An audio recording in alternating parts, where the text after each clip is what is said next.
I didn't go to business school, and I often think what might have happened if I had. In some ways, GE has been my business school, my finishing school, my diplomatic school. But business, I think it really is about understanding how the system comes together. I mean, I was trained as a biologist, so I think perhaps my brain is structured to look at systems. And I think increasingly when you think about business and the complicated, sort of fast technology, incredibly interwoven global marketplace that we have, it's all about understanding the system.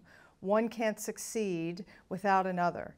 And increasingly, I think in business, we're seeing just the need for collaboration, for partnership, for interconnectivity. My job is to connect the dots across GE. Meaning big company, lots of scale, different industries. My job is to translate the trends and the insights from outside the company and make them relevant inside. I like to say that for GE, marketing has two roles. It's about value, finding what do customers value, translating it with our product folks, delivering it in the right way, and innovation.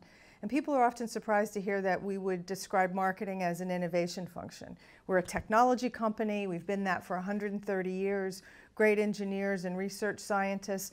But you also have to innovate in how you go to market. You have to innovate in the experience that your customers have. You have to innovate in combining those technologies in a totally new way.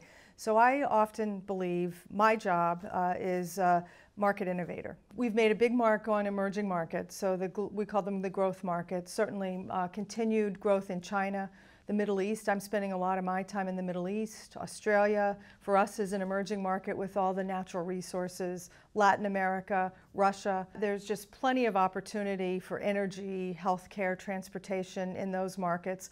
Also, I'm investing quite a bit of my personal time for the company, meeting with entrepreneurs, starting to partner with startups in the US, in Israel. I'm going to be back next month meeting with some startups here in London, doing it in China, because we've come to the recognition that as good as we are in our technology, we don't have all the answers.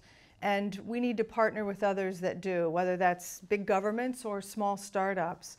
And we've been doing some very interesting partnerships in clean tech and in health. My leadership style has changed over the years. I think I would hope that others would describe it as collaborative. I am a person that's very drawn on curiosity. I'm always seeking new ideas, new opportunities. I think that teams are best when you work very hard to have differences of style.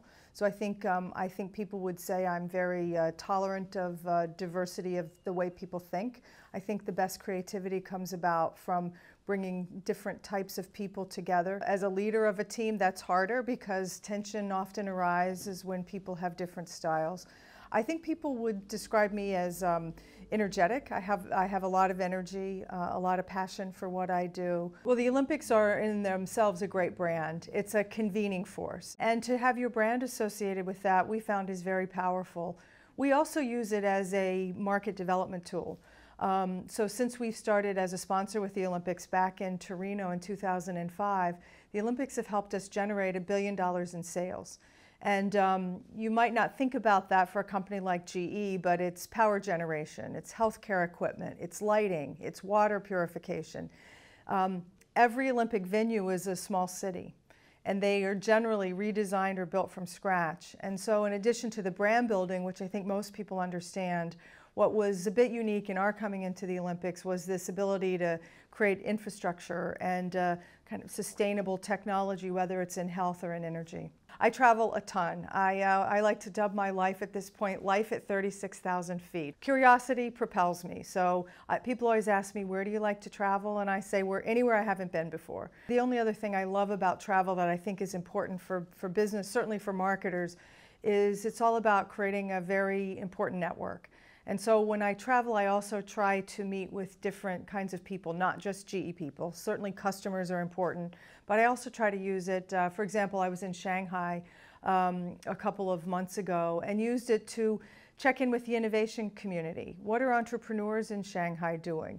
Here in London, I'm able to convene with others who are in the sports marketing arena. I try to push myself out of what would be a normal kind of business schedule. I'm constantly reevaluating my schedule. I learned, I wouldn't say I've mastered it yet, but I learned a great tip from our chairman and CEO, Jeff Immelt.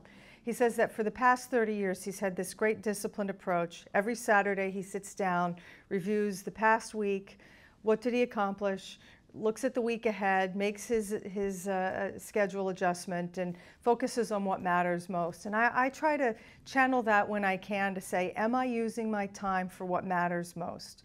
What's the strategy of the company? What do I want to accomplish?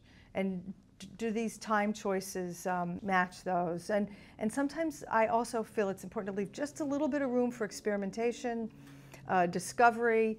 You don't know what you're going to find, and if everything is so well scripted and scheduled, you might miss out. What has kept me at GE for all these years is just this big sense of mission that the company has. I mean, we're in these big, meaty industries, energy, healthcare, transportation, that really make a difference. It's about our technology and the impact that our technology has. And I've personally been very focused on some programs that run kind of horizontally across the company. One called Eco-Imagination, another Healthy Imagination. They kind of take all the, allow us to connect the dots and take all that scale and ability and focus on big problems. Breast cancer in Saudi Arabia, clean technology in China. And so it's exciting to be part of that, that kind of energy.